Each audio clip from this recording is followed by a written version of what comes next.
So, sabi ko nga kanina, kayo ba ay nabalitaan? Wala pa kayong gustong itanong?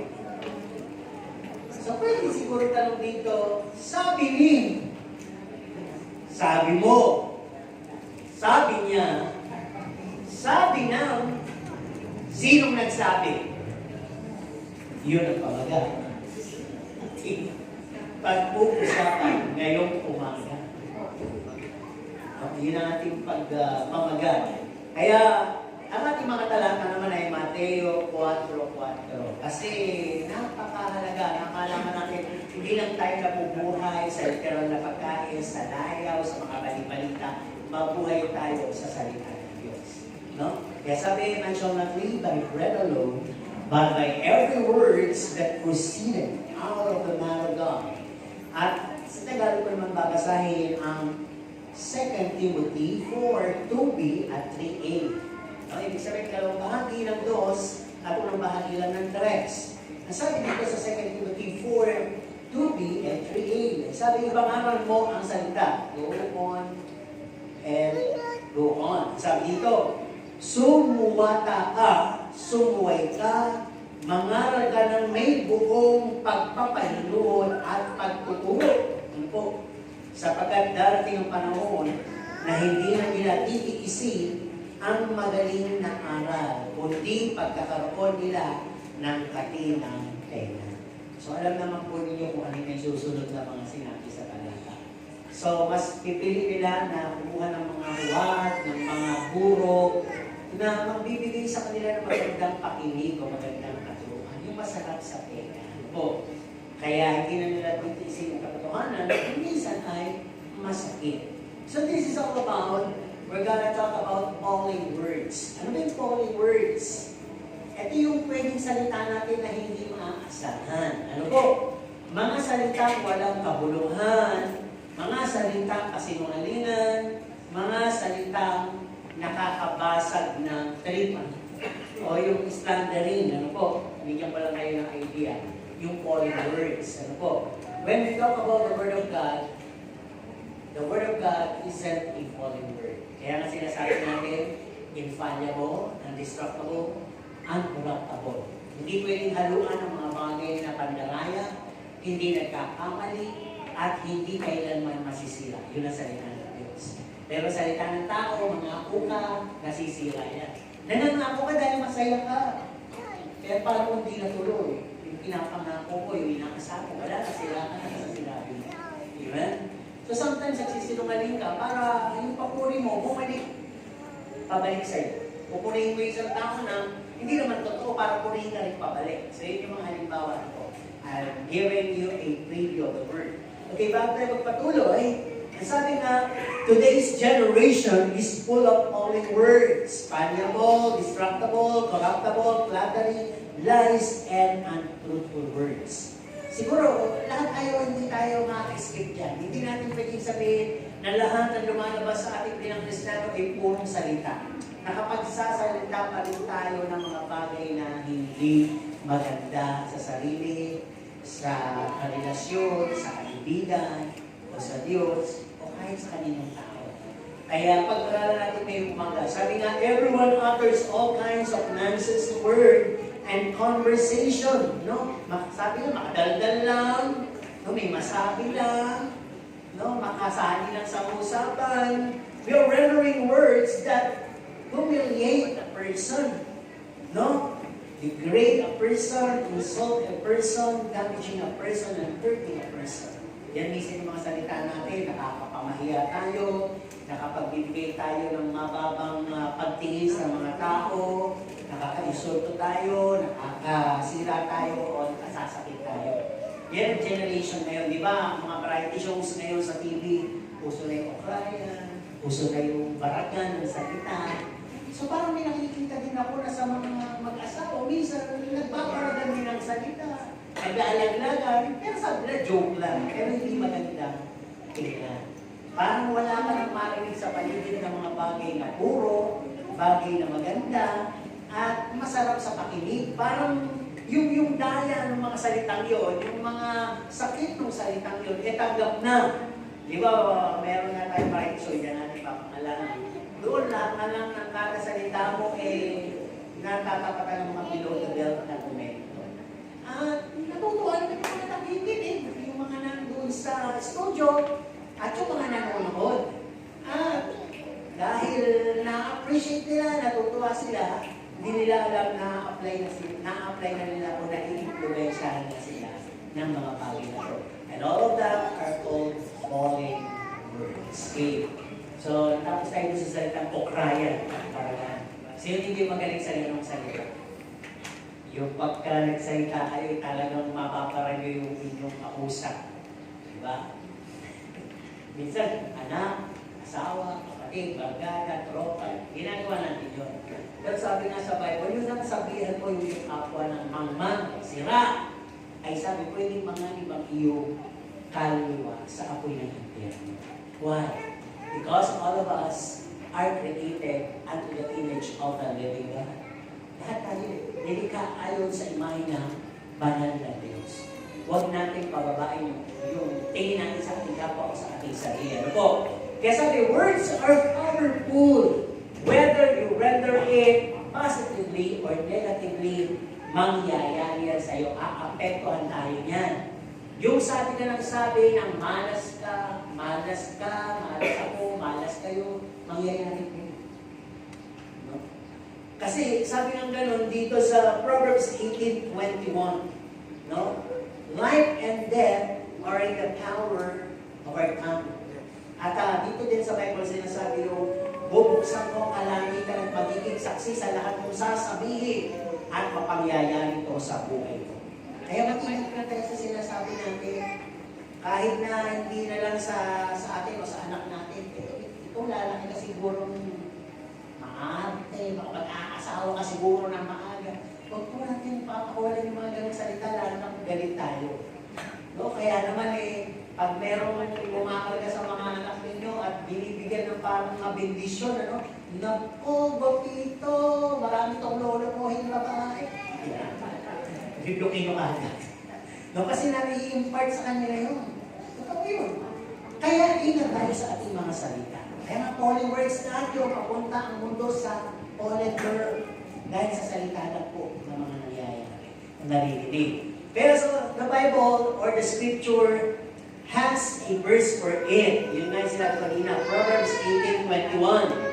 No? Whosoever, whatever your tongue confesses, it will happen to you. Diba? At ang sabi, every nonsense word, lahat ng walang kabuluhan mong salita, ay ipagsusulit mo yan sa harap ng Diyos. Kaya be careful with the words. No? Many people in the secular, ay wala sila kasing alam o knowledge sa Bible. Hindi nila alam ito, kaya tuloy lang sila. No? Paberde ng paberde, paitim ng paitim, palaswain mo lang ng mga sinasabi, yung dumadami na yung mga double meaning, konting kibot, may kahulugan, na mali siya.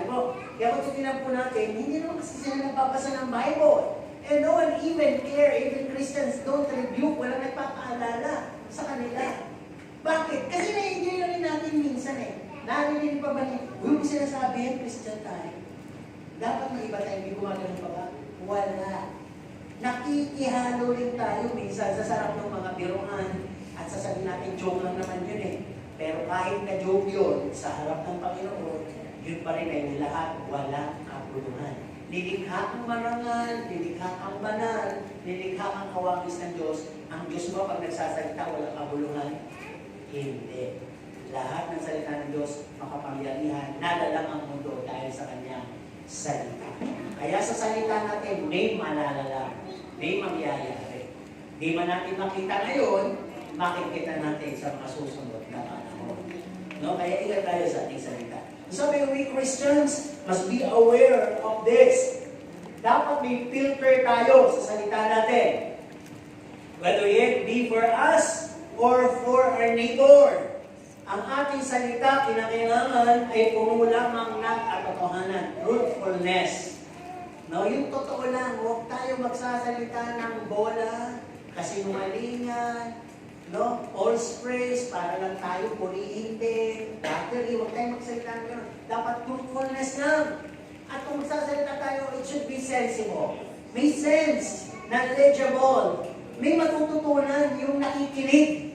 Hindi yung nagiging pansin, nagiging katawa-tawa, nagiging parang mababaw masyado. Hindi ganun. Kinakailangan meron pong sense. At sabi ko, magsasalita tayo, kinakailangan nakaka-encourage, nakakalakas, nakaka-uplift sa iba. Hindi ibig sabihin mo nakaka-uplift, yung masyado mo na siya pinakasindi. No, halimbawa sinasabi niya, ganito lang kasi ako eh. No, ano pwede mo sabihin doon kung ganito yung sinasabi? Mahirap lang kami, ganito lang ako, ito lang ang kakayanan ko. Ano pwede mo sabihin doon? Sige nga. Eh, di ba, dusa ka? Ganun ba? Di ba? Siguro dapat mong sabihin doon, okay lang yan. Dadating din yung panahon kung magsisikap ka, eh gaganda din naman ang buhay mo. Makakamit mo rin naman yung mga gusto mo. Hindi pala sa panahon ngayon. At kung mo ikukumpara yung sarili mo sa iba, choose your words para ma-uplift siya. Hindi mo naman siya kinakailangan na bulahin eh. Hindi mo naman din siya kinakailangan na barangin o basagin. No? Kristiyano tayo. Yun yung paalala ko lagi. Kaya yung salita natin, pakaingatan natin. Our words should be full of blessings and good vibes. Alam po ninyo, ito ang namimiss ng Kristiyano. We are given the authority to spread blessings. At una dyan sa pamagitan lang ng salita. The word good morning, God bless you, God heals you, God bless your pocket, God bless your giving, God bless your life. Pwede mo sabihin yan. At magugulat kayo kung lahat na lang sinasabihan nyo, yung mga anak nyo, kapitbahay nyo, sino ang masalubong nyo, lahat yung babalik sa inyo. Dadating ng panahon, yung mga kapitbahay mo, maganda na ang buhay, pati ikaw, mga anak mo, di walang walang pasabi, walang pabigat, walang mga negative vibes na nangyari sapagkat sa'yo nagsimula ang magandang pananalita. Di ba? Di ba sabi nga ni Bala, ina-appreciate nila pag-gising, good morning sunshine, good morning river, good morning tree, good morning flower, good morning bee. May mga ganon. Kasi na-appreciate nilang lahat. So kung ganon kang tao, lahat sa paligid mo masaya lang. Amen? Hindi mo kailangan ng maraming pera para sumaya. Kailangan mo lang sa salita mo ay puno ng blessings at good vibes. Yan dapat ang Kristiyano. Ano ba? Ang salita mo ay kinakailangan, kinapupulutan ng magandang payo. At nagbibigay aliw. Huwag tayo magkaroon ng salitang kung meron tayong hugot, huwag natin akawalan. Kung may katulad tayo nung sitwasyon niya, halimbawa tungkol sa asawa, tungkol sa anak, huwag natin sabihin, gantihan mo rin, mangabit ka rin.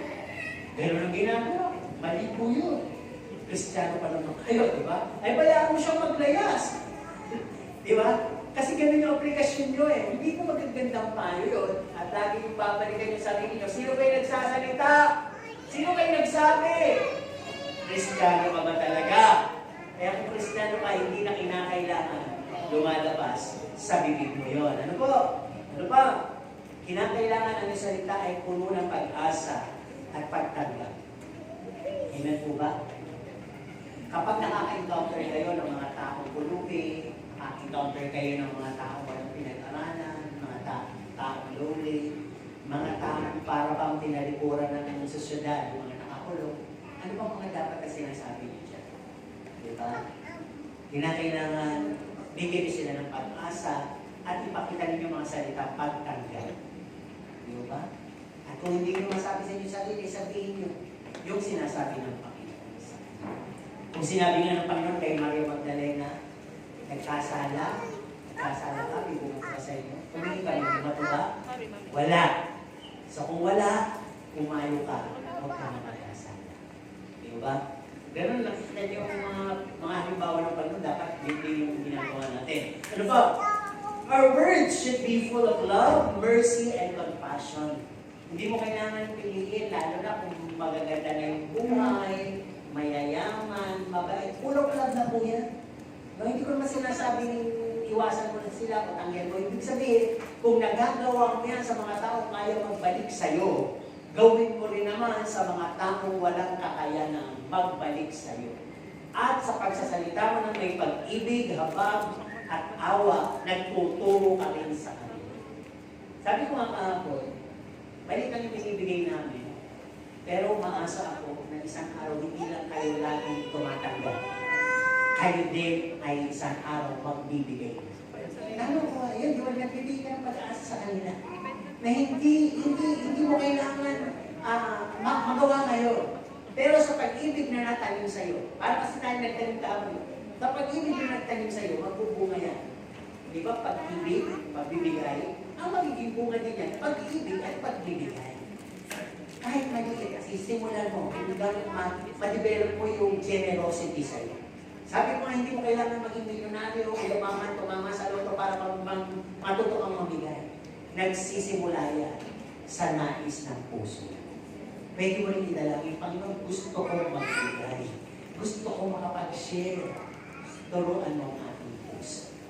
Yan. Okay, ulit tayo. Sabi nga, let Christ be reflected in our words. Kasi kung yung salita ay hindi nila magbibigay kalakasan at mag-focus ng damage, hindi siya magbibigay na magiging reliable sa iba, ano sabi sa Bible, mas mabuti pang tumahimik ka. Di ba? Sabi, sarado mo ang bibig mo dahil doon sa sarado ang bibig at tahimik na pagkakamalang kapang pantas o matalino. Di ba? Ay, isipin natin bago tayo magsalita. Kahit ba anak mo yan, asawa mo yan, o pinakbaltik pa sa'yo, makatulog ka na. Di ba? Kaya alam kung espiritu ka naman pambusin, pusutin. Di ba? Minsan, pinapakawalan pa rin. Kasi sabihin mo sa rin, joke! Di ba? Sabihin mo sa rin, it's a prank! Baka kakaprank mo eh. Di mo ba? Di mo alam, sumasama na pala yung loob sa'yo, nagkakalayo na kayo nagkakaroon na kayo ng gap, natatanim na pala ng asawa mo na lagi na lang ako ginagawa. Lagi na lang ako pinaprank nito. Baka isang araw, prankahin ka niya, wala eh. Hindi na prank talaga. Tingnan natin mabuti. Kaya sabi din, the Bible reminds us, let our conversation be always seasoned with salt. Kaya natin nating mga pananalita ay magkaroon ng lasa. Tama po ba? Masarap po bang kumain ng pagkain may gayak lang kaya matabang? O yung simple lang, ang itsura, hindi mo akalain, gano'n na itsura, pero nung natikman mo masarap. Anong pipiliin niyo ito? Simple masarap. So gano'n din, simple lang natin yung ating salita. Sabi na, be always in season. Ano ibig sabihin nito? Pag nagsasalita ka, itapat mo doon sa kinakaukulan. Alam mo namang masaya na yan, maharot ka, tapos magsasalita ka ng kaharot-harot. Lalo magkaharot yan. Di ba? So ganito, ibig sabihin, if someone is confused, speak guidance. Kung may nalilito, magsalita ka ng may guidance, may gabay. Di ba? If one is down, kung merong lumok, speak encouragement. Tatapat mo. No? Nakita mo na nga nalulungkot, ang dating mo, narapas. Ang dating mo, patigla-bigla. Ang dating mo, mabigat. Kaya mo nalulungkot. Wala nang madadaw. If one is sad o malungkot, speak joyful words. Di ba? Nalulungkot ka, Pasko na. Joy to the Lord. Bakit ang tatawa na yun? Pero hindi yung ang lungkot-lungkot ko. Wala siguro pera, no? Kailan nakikita? Pag gano'n ginagawa ko, hindi ka nagsasalita in good season. Titingin mo muna, sabi, if one is stupid. Ano yung stupid? Diba? Stupid lang. Stupid. Yung parang may kamangmangan, parang stupido, nonsense. Kung may galon, speak wisdom. Huwag mong sakian. Huwag mong sabihin, sasakyan ko na lang ito. Hindi. Magsalita ka pa rin ng may narunungan ng motivation. Tama po ba? Sabi din dito, if one is terrified, natatakot, speak peace. Alam niyo, anak niyo, minsan, malikot eh. Imbis na magsalita kayo ng kapayapaan o training, anong ginagawa niyo? Speaking of terrified kayo. Naramdaman ko yun. Kaya kung parang nagkaroon ako ng takot sa sulog, dati yung malit ako sa bumbero, sa polis, yung makatulong namin, ganun. Nandiyan yung polis, nandiyan yung bumbero. Diba? Tapos Nicky, ng pastor na ako. Andyan yung Mumbai, andyan na si pastor. Pati ako ginoon pala na ako. Di ba? Pero meron din namang pusa lang na nagiging nakitakutan sa bata. Yung ibang bata takot sa Santa Claus, sa kay Jollibee, sa McDo, umiiyak sa mga tinatawag na hindi nakasok na yun. Mascot, di ba? Kaya sabi dito, tapat natin yung salita. No? If one is cast down or downcast, maaring naglayas, maaring nalulumbay, speak love and acceptance. No? If one is feeling convicted, kung meron nakaka-feel ng guiltiness dahil sa nagawa niya, speak forgiveness. Diba? Para kasi yung pamilya ko, hindi na ako tanggap eh. Tanggap ka ng Diyos. Tanggap kita. Hintayin mo na yung panahon mag-ihilin yun. Diba? Ganun yung sasabihin natin para makita talaga ang Diyos at yung pagiging Christian natin. Ang sabi dito, if one is proud, pag may mayabang magsalita, huwag kang magsalita ng mas mayabang. Speak humbly. Nakita mo may kotse ako, nakita mo may bahay ako, nakita mo may lahat, may alahas ako. Okay yan. Hindi ko na kailangan yan. Diba? Ano kaya pwede sabihin kung mas mayabang ka? Ako wala nga ako na meron ako sa langit. Tolong-tolong ako ng pinto. Sigurado ka ba? Ayabangan din yun. Yung kwintas mo na yan, tatapakan ko lang yan sa langit. Hindi po. Pagpapakumbaba, pagtatapat po yun. Sa isip mo na lang yun. Oo, meron ka yan, wala ako. Pero pagdating mo sa langit, tungtong lang yan. Sa isip mo na lang yun. Kaya hindi ka affected kung nagyayabang siya. Tama? Tandaan mo lagi, Kristiyano, kung ito pwede mo tapat-tapat ng I must speak in season. Yan. If one is angry, kung galit, ano sabi nga nila? Pag mainit siya, pag galit siya, umalis ka muna o palamigin mo muna siya. Huwag ka nang makisabay. Or speak lowly and gently. Ganyan dapat ang Kristiyano. No? Ngayon, may mga halimbawa tayo ng mga calling words na anito na naririnig natin. Kaya ang ating pamagat ay sabi mo, sabi niya, sabi na, kaya kauli-uli yan, sino bang nagsabi? Trace natin, sino ba talaga nagsabi nun? Diba? Kaya sa calling words we heard, we speak, we practice in our lives. Diba? Akala kasi natin lahat ng, lalo kung di tayo Bible reader, lahat ng mga medyo positive words galing sa Diyos, galing sa taas. No? Kaya, so when you hear these words, ask, kanino ba talaga nang galing yung salitang yun? Number one, follow your heart. Sinong nakarinig na ng salitang yan? Follow your heart.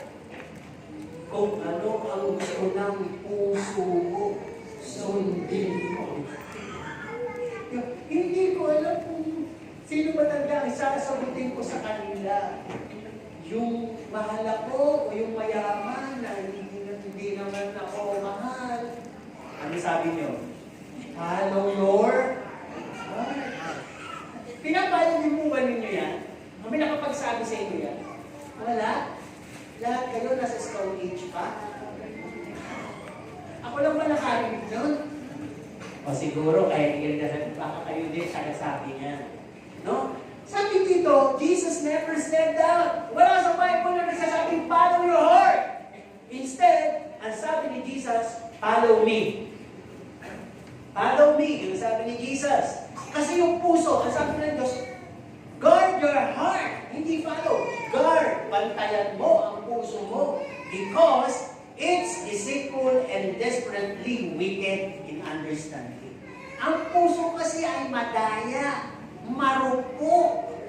No? Mahina siya basta umunawa. Inuuna niya minsan yung pakiramdam at madali siyang masaktan. No? Yan ang puso. Kaya sabi ni Jesus, instead of following your heart, follow me. Ibig sabihin nun, follow me for guidance, counseling, character, advocacies, and lifestyle. Follow me. Pag yun ang nangyari, for a good life relationship magsumunod ka sa Diyos, magkakaroon ka ng magandang buhay, relasyon, career, at kinabukasan. Kaya sabi ni Jesus, follow me. So, holy words po yung follow your heart. Huwag nyo na pong ipapayo yan. Huwag nyo i-apply sa buhay nyo. Si Jesus ang i-follow nyo. Pangalawa, narinig natin to. Be true to yourself. Be true to yourself. Ano ibig sabihin nun? Parang ang interpretation ko dito, magwala ka. Kung sino ka, pakita mo yung angas mo. Pakita mo yung arte mo. Pakita mo yung gusto mo. Pakita mo yung pride mo. Be true to yourself.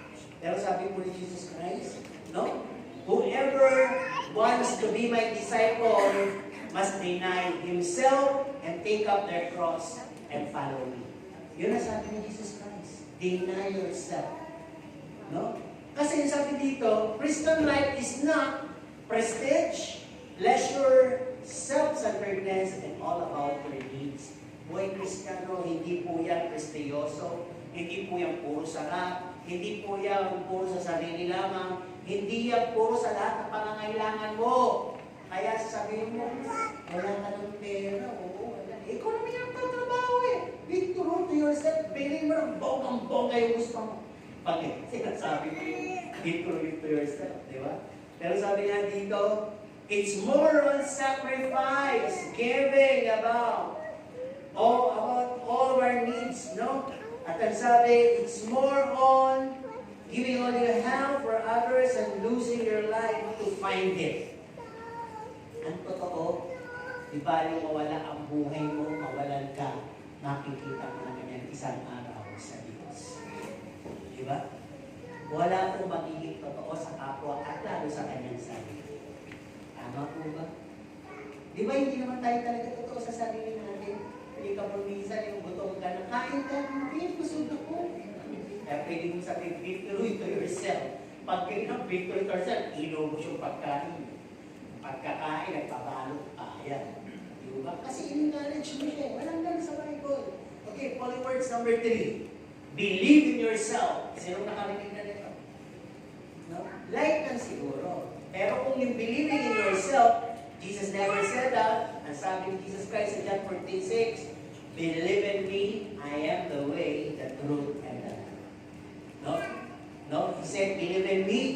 Kaya sabi, not, pag sinabing believe yourself, ibig sabihin not to be overconfident, self-reliance, independent. No? We need to believe God's word. Kasi pag masyado ka ng pilit sa sarili mo, hindi mo natatangkilikin ang salita ng Diyos. Hindi mo natatangkilikin ang payo ng mga leader.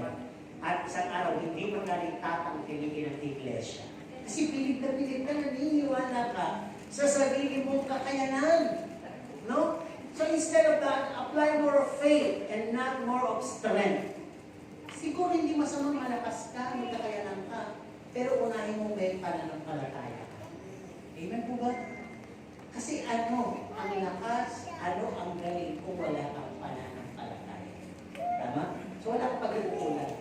Lahat yun dadating ng isang araw, mawawala ang lakas, mawawala ang kapangyarihan, ano ang nakalaman? Wala. Dahil naniwala ka sa sarili ko. So believing ourselves led to becoming selfish. Ang apat na holy words, live your truth. No? Jesus never said that either. No? Si Pontius Pilato, tinanong din si Jesus Christ nung hinahatulan. Tungkol sa katotohanan. Ano yung katotohanan? Isa lang naman yung sinabi ni Jesus Christ eh. I am the truth. Ako yung katotohanan. Doon lang. Hindi na sila nagkaroon ng debate. Kasi sabi dito, if you know the truth, it will set you free. Kaya huwag kayong mabuhay doon sa katotohanan nyo. Tayo mahilig doon sa totoo lang ha. Diba? Mahilig tayo sa pagkakas ng salita. Hindi dapat gano'n. Kundi yung katotohanan tungkol kay Kristo. Yun ang dapat natin ibandila. Sabi nga dito, walang totoo sa kanyang sarili. Ganyan pa sinasabi. Walang totoong tao. Yun na kalulungkot at reality. We are all liars, pretenders, at sabi dito, that's why we are in prison to it. Nakakulong tayo sa pagkukulwari, nakakulong tayo sa kasinungalingan, nakakulong tayo sa lahat ng mga bagay na pinaniniwalaan natin totoo sa atin, hindi yung totoong galing sa Diyos. Kaya sabi nga, dahil doon, we cannot stand for truth. Hindi tayo makatayo sa katotohanan, we compromise. Ano ba? We cover, we bargain, and we are misled. Dahil wala yung katotohanan, hindi tayo makatayo sa katotohanan, nakukompromiso tayo, pinagtatakpan natin, para tayo pinabahagi na natin. Ibig sabihin ng binabagi, kahit kami masira, mawala na. Kahit na mawala na, mabili na. Ayan. No? We are misled. No? Kaya sabi ko dito, live. It is true. Only Jesus and His Word can set us free. Amen? Okay. Ikalimang salita na fallen words. As long as you're happy, all that matters. Hanggang masaya ka, yun lang naman talaga. Live your life to the fullest. Alam po ninyo, sabi nga sa Bible, hindi sinabi ni Jesus yun. No? As long as you're happy. Ang sabi nga po dito sa Bible, sa Matthew 16:29, 26:9, what would a profit a man if he gained the whole world and lost his own soul? Ano ang papakinabangan ng tao, kakamit man niya ang buong sanlibutan at mawala o mapahamak ang kanyang kaluluwa? Anong ipapalit niya sa kanyang kaluluwa? Ano po ba? Anong papalit niyo? Diba? Kaya kung tinilang po natin, ito po yung na-apply ng mga tao sa lumang tipan. During the days of Noah and the Sodom and Gomorrah. In-apply nila ito na live your life to the fullest of happiness, and that's all matters. Walang bawal-bawal. We doesn't care for righteousness and holiness. We doesn't care for eternal destination. Ang gusto lang namin, mabuhay ng masaya. No? Gaining more. Selfishness and covetousness. Yun lang gusto namin. Wala kaming pakialam sa kabanalan, wala kaming pakialam sa pupuntahan. Kaya naman ang langit, basta masaya, tuloy ang buhay. Di ba ngayon? Ay, ako nagsasabi ko, magbuhay ka hanggang gusto mo. Di ba sabi nga gano'n nung mabuhay ka hanggang gusto mo. Sabi nung mga magbukas sa Bible, lumalaki ng aking binatang kilig. Kaya naman, magpapagawa pa ako ng panibago pang stock.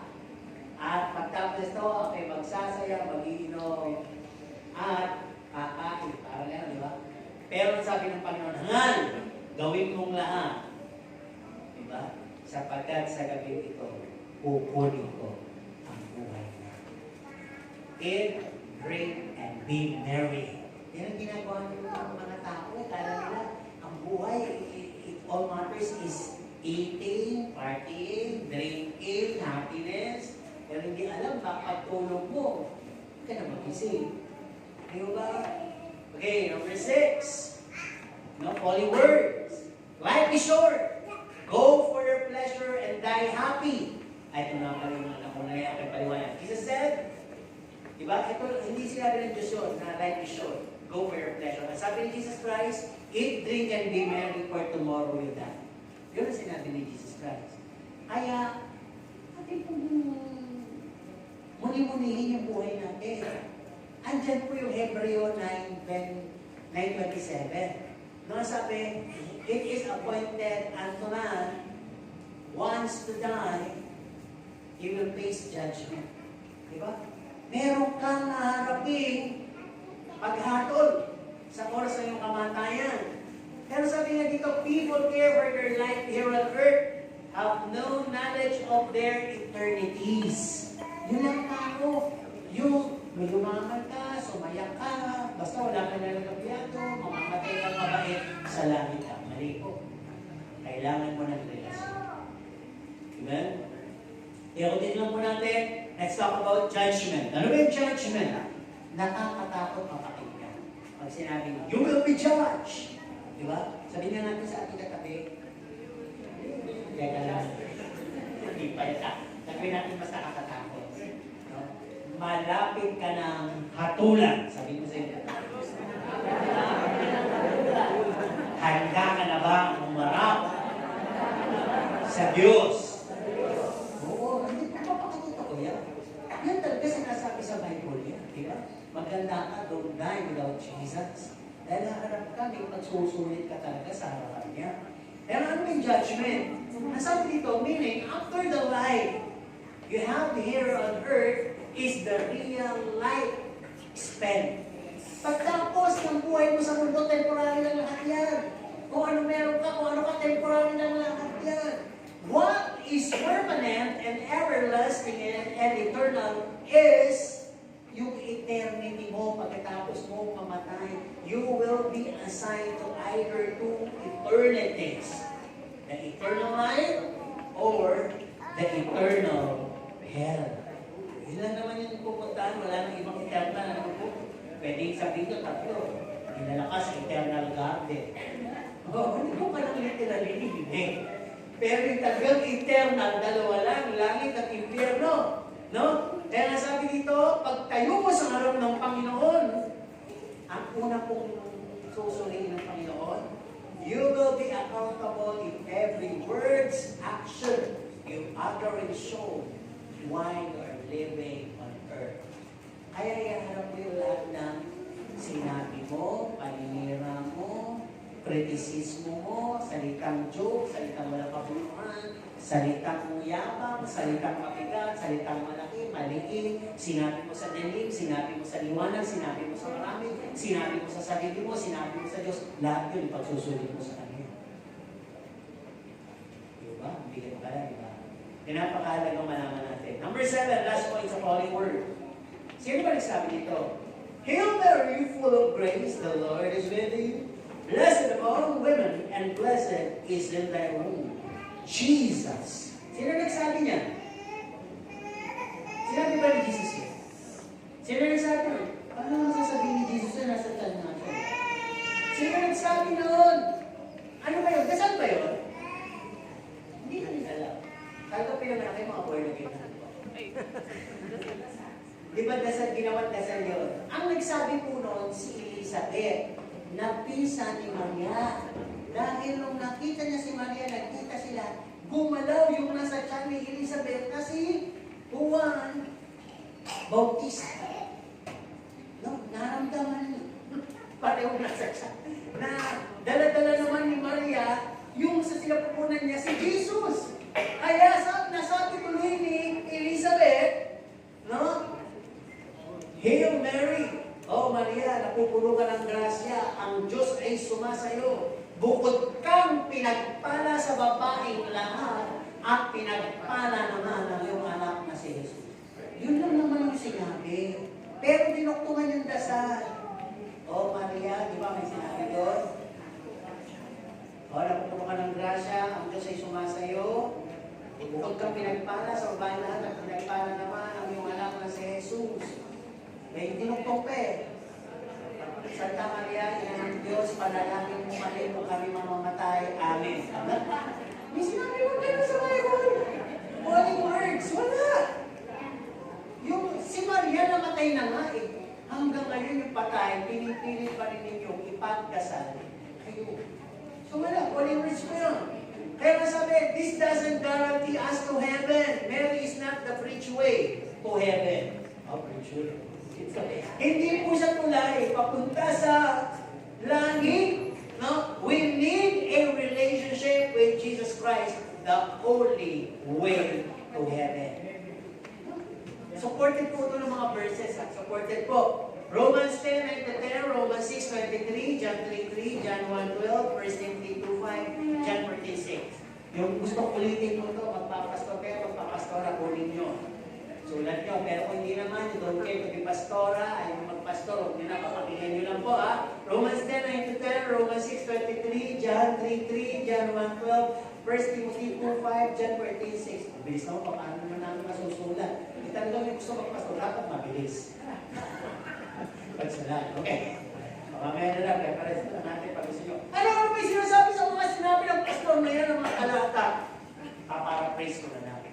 Nasabi lang naman po doon sa anin na talata na binanggit ko, mouth confession ang kailangan, may pagsasalita, and heart believing. Yun yung sinasabi. Ano ba? Tanggapin mo ang kaloob ng Diyos, buhay walang hanggan sa Jesus niyo. At kinakailangan mo mapanganak ng muli. Yung mga sinasabi doon ha. At binigyan ka ng karapatan maging anak ng Diyos. Ano ba? Jesus lang naman ang nag-iisang tagapamagitan at daan patungo sa Diyos at sa langit. Yun yung sinasabi sa lahat ng talata rin. Diba? So, no holy words. Yun lang. Kaya kung titignan po natin, no, God's Word is very reliable. And it is our shelter. Huwag na po kayong manap ng ibang taguan, ibang tore, ibang anong kundi salita ng po ng Diyos. Bakit? Bibigyan natin ng matinding defense yung salita ng Diyos kung bakit yun yung sinasabi ko. Nasabi kasi dito, God's Word have no holy words. Wala pong salita ang Diyos na hindi nangyari o bulaan. Ano po? Nasabi daw, God's Word will not return void. Kung baga sa paano mo yan eh. Nung naitanim, may tumubo. Hindi pwedeng walang tumubo. At ang sabi dito, heaven and earth shall pass away, but His words will remain forever.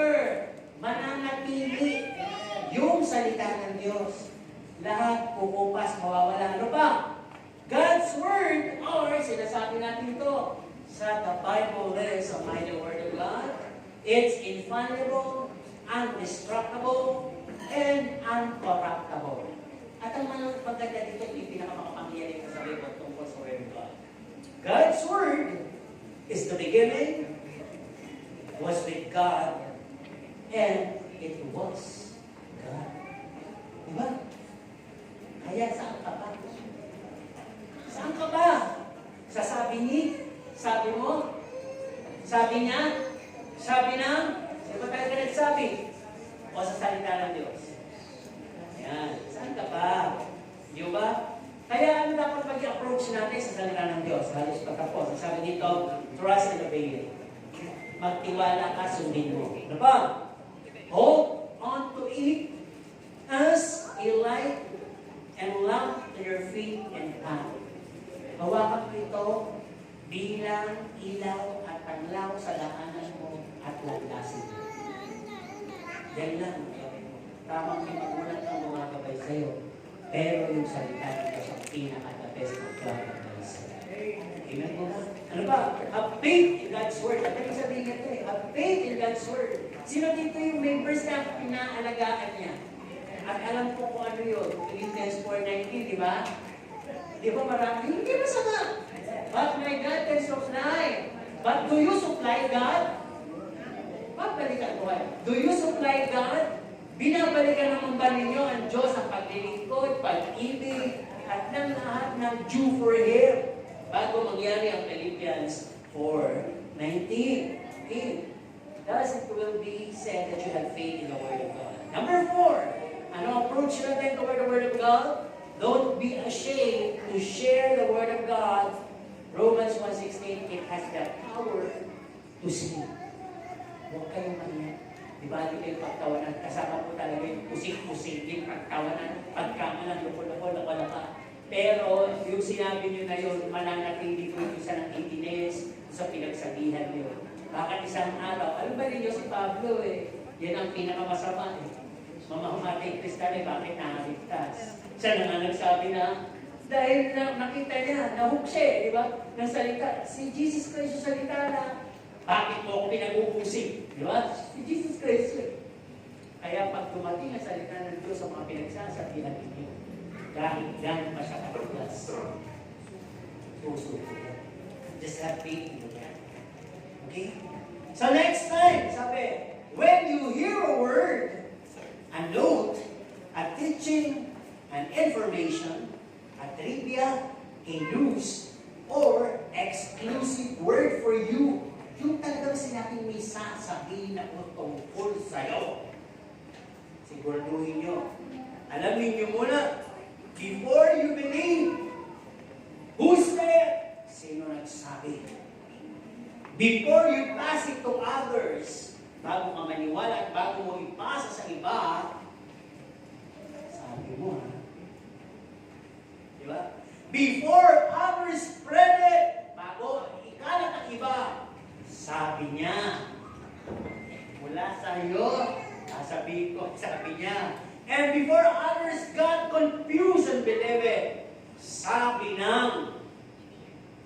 And before the blame be given you, siguraduhin mo talaga sino nagsabi. Ako ngayon, pag nakarinig ako ng sabi nila, sabi niya, sabi, hindi ko sasabihin, basta sabi nila.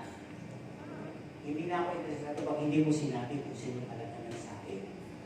Dahil pag hindi mo sinabi, sa isip ko, ikaw lang ang nagsabi. Gagamit ka pa ng ibang tao. Pwede mo nang kagagamit, Pastor, gusto kong sabihin sa'yo na ang pogi mo. Ayun, hindi naman eh. Kaysa naman, sabi nila, Pastor, ang pogi mo, ako naniniwala.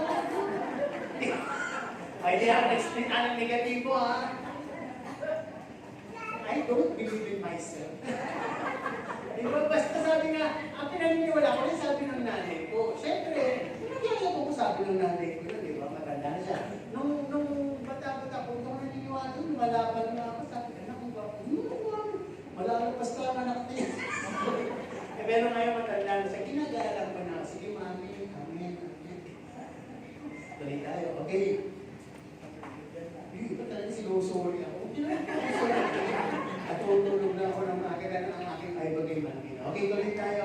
Sa salita ng Diyos, huwag po sa akin tuloy. Okay, sabi dito, learn to live by God's word alone. Sabi nga natin sa ating katabi, learn to live by God's word alone. Okay, pwede po dito 3 beses. Kasi tulog na po sila. Go! Mamaya, masasabi nyo na, alone, alone. Okay. Bakit ito po maiwasan natin ang gossip, fighting, strikes, offensive, and destroying others? Pag puro salita na lang tayo ng Diyos, isalita ba Diyos sa kakasira? Hindi. Isalita ba ng Diyos sa kakachismis? Hindi. Isalita ba ng Diyos sa mumula? Hindi. Isalita ba ng Diyos sa kakakisod? Oo, sabi ng iba. Pero isalita ba ng Diyos nakakagiba? Oo, pag may dapat giba, sa'yo. Di ba? Okay. Bilang Christian, sabihin mo na, bilang Christian, pag sumikapan natin na maging mabuti. Okay. Okay na po ako, hindi na po ulitin. Okay po yun. Good, good. Okay. Pag sumikapan natin maging mabuti. Kasi paano ko naging Kristiyano kung ang iyong gawa ay hindi mabuti? Tama? Logic. Logical to. Kasi pag hindi, sayang naman yung magkakaupo mo dyan. Hindi ka pa napanlangit. Ang kaya yung pagsusumikapan. Ito na po. To be a good encourager, teacher, counselor, exhorter, uplifter, sharer, reflector, actions of God, of God's Word. Ayun lang naman eh. Pag sumikapan mo maging marunong ka magpalakas, magturo, magpayo, no? Manghikaya, magbigay pag-asa, magbahagi, at napapakita mo sa reflection mo na dala mo talaga ang salita ng Diyos. Diba? Kung may walking pneumonia, dapat may walking Bible. At ikaw yun. Tayo yun. Kristiyano must be a walking Bible. Amen po ba? Tama po ba? Okay. Kaya sabi dito, may paalala pa rin sa huling phrases dito sa part ng sermon. Still, yung laman ng mag-reject sa God's training, discipline, training, through His Word, sa ating talata na binasa, sila'y mauuhulog na kakati ang tenga. Kakati ang tenga at hindi nila titiising marinig yung mga salitang katotohanan ng po ng mga pagtuturo na yun. No? Yung hindi nila titiising yung mga magagaling na aral, kundi pagkakaroon nila ng mga tenga, ay hahanap sila ng mga tagapagturo ng magbibigay sa kanila ng sapat na ligaya.